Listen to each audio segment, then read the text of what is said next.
அனைவருக்கும் மாலை வணக்கம். தமிழக புதுச்சேரி மனித உரிமை காப்பாளர் கூட்டமைப்பின் சார்பாக மனித உரிமை காப்பாளர் ஸ்டான் சுவாமி அவர்களின் 3வது ஆண்டு நினைவு நாளை முன்னிட்டு இங்கு நாம் கூடியிருக்கின்றோம்.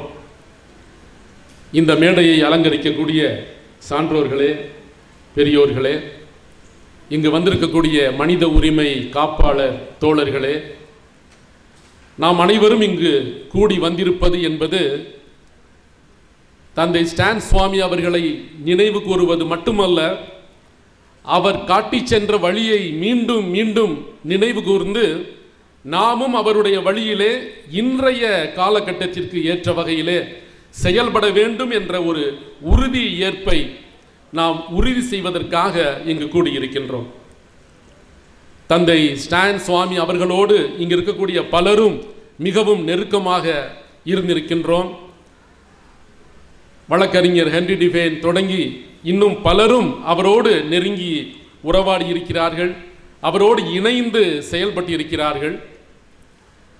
இந்த இடத்திலே அவர் இயேசு சபையை சார்ந்தவர் என்ற முறையிலே இங்கு இயேசு சபையினர் பலரும் இருக்கின்றோம்.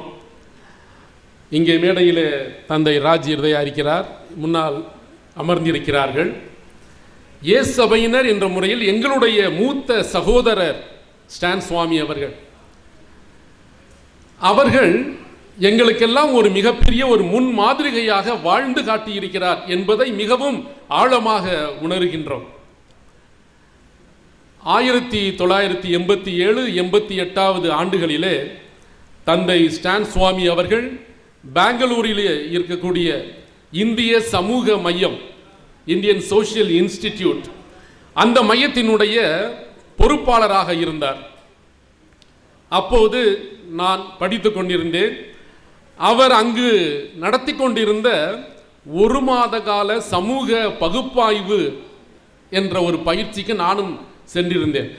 அதனால் அவரோடு அந்த 1 மாதமும் உடன் இருந்து அவர் எங்களுக்கு கற்றுக் கொடுத்த அந்த சமூக பார்வை, சமூக நிலைப்பாடு, சமூக அக்கறை, சமூக நிலைப்பாடு எடுத்த செயல்பாடுகளை நாம் நம்முடைய துறவற வாழ்விலே எவ்வாறு செய்ய வேண்டும் என்றெல்லாம் எங்களுக்கு கற்றுக் கொடுத்த ஒரு ஆசிரியர், சமூக பயிற்சியாளர், சமூக அக்கறையை ஊட்டி வளர்த்த ஸ்டான் சுவாமி அவர்கள்.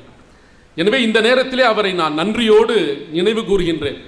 அவர் என்னை மட்டுமல்ல, இங்கு இருக்கக்கூடிய எத்தனையோ பேரை அவர் வளர்த்தெடுத்திருக்கிறார், சமூக அக்கறையை ஊட்டி இருக்கிறார், எத்தனையோ இயக்கங்களுக்கு அவர் வழிகாட்டியாக இருந்திருக்கிறார், எத்தனையோ இயக்கங்கள் மட்டுமல்ல தலைவர்கள் உருவாவதற்கு அவர் ஒரு அடிக்கல்லாக இருந்திருக்கிறார். அப்படிப்பட்ட ஒரு தலைவர் இன்று நம்மோடு இல்லை என்று நினைக்கும் போது எங்களுக்கு, குறிப்பாக இந்த இயேசு சபையை சார்ந்தவர்களுக்கு மிகவும் வருத்தமான ஒரு செய்தி. அதைவிட சமூக அக்கறையோடு இன்று செயல்படும் அத்தனை பேருக்கும் அவருடைய வாழ்க்கை திடீரென முடிந்துவிட்டது. அவரை மிகப்பெரிய ஒரு வலையிலே சிக்க வைத்து அவரை கொன்றுவிட்டார்கள் என்று சொல்லும்போது அது ஒரு பேரிழப்பாக நமக்கெல்லாம் இருந்து கொண்டிருக்கிறது. ஸ்டான் சுவாமி அவர்களோடு இருந்தபோது அவர் எங்களுக்கு கற்றுக் கொடுத்ததிலே ஒரு சிலவற்றை நான் சொல்ல விரும்புகின்றேன். இந்த சமூகத்தில் வாழும்போது இந்த சமூகத்தை பற்றிய ஒரு ஆய்வு அவசியம். எல்லாருக்கும் ஒரு அர்த்தமுள்ள வாழ்க்கையை இந்த சமூகத்திலே இன்று நான் வாழ வேண்டும் என்று சொன்னால் இதை ஆய்வு செய்து இந்த மக்கள் எப்படி இருக்கிறார்கள், இங்கு யார் பெரியவர்கள், யார் அடக்குமுறையை செய்யக்கூடியவர்கள், யார் இங்கு அடக்கி ஆளப்படுகிறார்கள், இந்த சமூகத்திலே பின்னுக்கு தள்ளப்பட்ட மக்கள் யார், புறம்பே ஒடுக்கப்பட்ட மக்கள் யார், யார் இவர்களை புறம்பே ஒடுக்குகிறார்கள், யார் இவர்களை அடக்கி ஆண்டு கொண்டிருக்கிறார்கள், யார் இவர்களை சுரண்டி கொண்டிருக்கிறார்கள் என்றெல்லாம் அலசி ஆராய்ந்து அதற்கு ஏற்ற வகையிலே ஒரு நிலைப்பாட்டை எடுக்க வேண்டும். ஒரு stand, we have to take a stand என்று சொல்லுவார். அந்த ஸ்டாண்ட் என்பது, நிலைப்பாடு என்பது பாதிக்கப்பட்டவர்கள் சார்பாக இருக்க வேண்டும். இது ஸ்டான் சுவாமி அடிக்கடி சொல்லக்கூடியது. பாதிக்கப்பட்டவர்கள் சார்பாக நாம் நிலைப்பாடு எடுக்க வேண்டும். பாதிக்கப்பட்டவர்களுடைய பார்வையில் இருந்து இந்த சமூகத்தை பார்க்க வேண்டும். பாதிக்கப்பட்ட மக்களுடைய பார்வையில் இருந்து எந்த பிரச்சனையையும் அணுக வேண்டும். அதை சபால்டர்ன் பெர்ஸ்பெக்டிவ் என்று இன்று சொல்லுகின்றோம். ஆனால் அன்றே அவர் மீண்டும் மீண்டும் சொல்லியது, நாம் இந்த சமூகத்திலே ஒரு உண்மையான ஒரு வாழ்க்கையை வாழ வேண்டும் என்று சொன்னால், பிறருக்காக வாழ வேண்டும் என்று சொன்னால், சமூகத்திலே பாதிக்கப்பட்ட மக்கள் சார்பாக அவர்களுடைய பார்வையிலே இந்த சமூகத்தை அலசி பார்ப்பதும், அவர்களுடைய வாழ்வு வளம் பெறுவதற்கு, அவர்களுடைய மாண்பை நிலைநாட்டுவதற்கு, அவர்களுடைய உரிமைகளை காப்பதற்கு வேண்டிய நிலைப்பாட்டை அவர்கள் பார்வையிலிருந்து நாம் பார்க்க வேண்டும், அவர்களுடைய பார்வையிலிருந்து நாம் செயல்பட வேண்டும் என்று மீண்டும் மீண்டும் வலியுறுத்தி எங்களுக்கு கற்றுக் கொடுத்த ஆசான் தந்தை ஸ்டான் சுவாமி அவர்கள். இந்த நிலைப்பாடு என்பது ஏதோ அவர் சொல்லிக் கொடுத்தது மட்டுமல்ல, அவருடைய வாழ்க்கையிலே அவர் வாழ்ந்து காட்டினார் இறுதி வரை. அதுதான் மிகப்பெரிய ஒரு முன்மாதிரிகையான ஒரு மாமனிதராக அவரை பார்க்க வைக்கிறது. அவர் ஏசபையிலே பல்வேறு படிப்புகளை படிக்கலாம், யாரும் படிக்கலாம், பெரிய படிப்புகளை எல்லாம் படிக்கலாம். வெளிநாட்டிலே சென்று படித்தார். அவர் நினைத்திருந்தால் கல்லூரிகளிலே பேராசிரியராக இருந்திருப்பார். ஆனால் அவர் எடுத்த அந்த நிலைப்பாடு என்பது, கல்லூரிகளை உதறிவிட்டார், நிறுவனங்களுக்கு செல்ல மாட்டேன் என்று சொன்னார், கிராமங்களிலே மக்களோடு இருந்து நான் பணி செய்வேன் என்ற ஒரு நிலைப்பாட்டை எடுத்தார். அது தொடக்கமாக அவர் இந்திய சமூக மையத்தின் பெங்களூரில் இருக்கக்கூடிய மையத்தில் அவர் இயக்குனராக இருந்து பல்வேறு தலைவர்களை, பல்வேறு செயல்பாட்டாளர்களை, பல்வேறு மனித உரிமை காப்பாளர்களை உருவாக்கினார். அந்த உருவாக்கத்திற்கு பின்னால் தான் அவர் தன்னுடைய வாழ்வை வட இந்தியாவில் இருக்கக்கூடிய ஆதிவாசி மக்களுக்காக அர்ப்பணித்து வாழ்ந்தார். அவர்களுடைய வாழ்க்கை தரம் உயர வேண்டும், அவர்களுக்கு எதிராக அரசு எடுக்கக்கூடிய திட்டங்களை எதிர்க்க வேண்டும், அதற்காக இளைஞர்களை உருவாக்க வேண்டும் என்ற ஒரு மாபெரும் பணியை அவர் பல ஆண்டுகளாக செய்து வந்தார். இதையெல்லாம் கண்டு பொறுக்காத அரசுகள், அரசு அதிகாரிகள், அரசியல் தலைவர்கள், மக்கள் அவர்களை கேள்வி கேட்கும் போதெல்லாம் இதற்கு பின்னணியாக இருக்கக்கூடியவர்கள் யார் என்று பார்க்கும்போது தந்தை ஸ்டான் சுவாமி இருக்கிறார் என்று அறிந்த பின்னால் அவரை செயல்பட விடக்கூடாது, அவரை அடக்கி வைக்க வேண்டும் என்று எத்தனையோ முறை அவரை தடை செய்ய பார்த்தார்கள். ஆனால் தான் எடுத்த அந்த முடிவிலே இறுதி வரை அவர் வாழ்ந்து காட்டிய ஒரு மகானாக, எதிர்ப்புகளை எல்லாம் சந்தித்து என்னை என்ன செய்வார்கள், சிறையிலே அடைப்பார்கள் அல்லது கொல்லுவார்கள், அவ்வளவுதான், அதை அவர்கள் செய்தார்கள். ஆனால் அவர் தான் எடுத்த அந்த நிலைப்பாட்டை, அந்த அர்ப்பண வாழ்வை இறுதி வரை அவர் வாழ்ந்து காட்டினார் என்பது நமக்கெல்லாம் ஒரு மிகப்பெரிய பாடமாக இருக்கிறது. அந்த ஆண்டுகளிலே 80களின் இறுதியிலே அவர் ஒரு புத்தகம் எழுதினார், ஸ்டான் சுவாமி அவருடைய புத்தகம், religion as a political weapon என்று.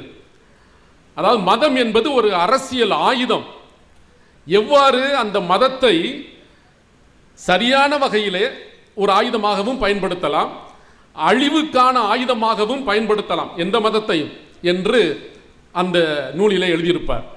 அந்த ஒரு அவர் சுட்டிக்காட்டிய அந்த ஒரு நிகழ்வு என்பது இன்றும் நமக்கு முன்னால் நடந்து கொண்டே இருக்கிறது. அரசியல் என்பது ஒரு ஆயுதம், அந்த ஆயுதத்திற்கு அடித்தளமாக இன்று மதங்கள் பயன்படுத்தப்படுகின்றன என்பதை அன்றே முன்குறித்து அவர் சிந்தித்து எழுதிய நூல். அந்த நூல் மிக அற்புதமான ஒரு படைப்பாக இருந்தது. இன்று இருக்கக்கூடிய நாம் இன்றைய காலச்சூழலுக்கு ஏற்ப இன்றைய மக்களுடைய, குறிப்பாக பாதிக்கப்பட்ட மக்களுடைய சார்பாக நிற்பதும், அவர்களுடைய மனித மாண்புக்காக செயல்படுவதும், இந்த பாதிக்கப்பட்ட விளிம்பில் இருக்கக்கூடிய மக்களுடைய உரிமைகளுக்காக குரல் கொடுப்பதும், அல்லது இப்படிப்பட்ட பாதிக்கப்பட்ட மக்களுக்காக செயல்பாட்டாளர்களாக நாம் உருவாகுவதும் இன்று நமக்கு ஸ்டான் சுவாமி தரக்கூடிய கடமையாக நான் பார்க்கின்றேன்.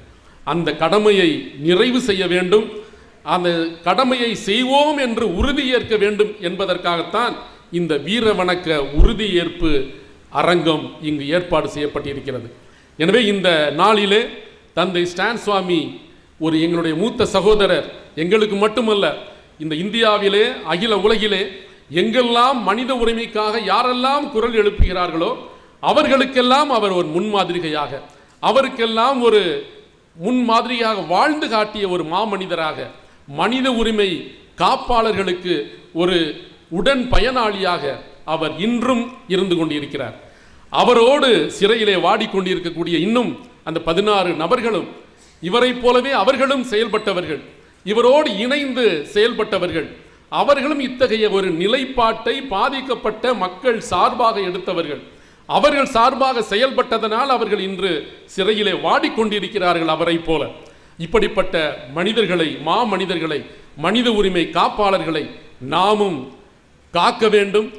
அவர்களுக்கு அவர்களுடைய உண்மையான போக்கையும் அவருடைய செயல்பாட்டையும் நாமும் பின்பற்ற வேண்டும்.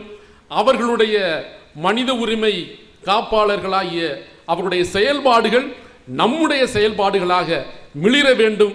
இந்த சமூகத்தில் அனைத்து மக்களுக்கும் அனைத்தும் கிடைக்க வேண்டும். எல்லோரும் மனிதர்களாக, எல்லோரும் மாமனிதர்களாக, உரிமைகளை பெற்றவர்களாக, மாண்பை பெற்றவர்களாக அவர்கள் வாழ்வதற்கு வேண்டிய செயல்பாடுகளை செய்யக்கூடிய செயல்பாட்டாளர்களாக நாம் அனைவரும் மாற வேண்டும் என்ற உறுதியோடு இந்த அரங்கிலே நாம் கலந்து கொண்டு இந்த ஸ்டான் சுவாமியின் நினைவு நாளிலே அவருக்கு வீர வணக்கம் செலுத்தி என்னுடைய சிற்றுரையை நிறைவு செய்கிறேன். நன்றி, வணக்கம்.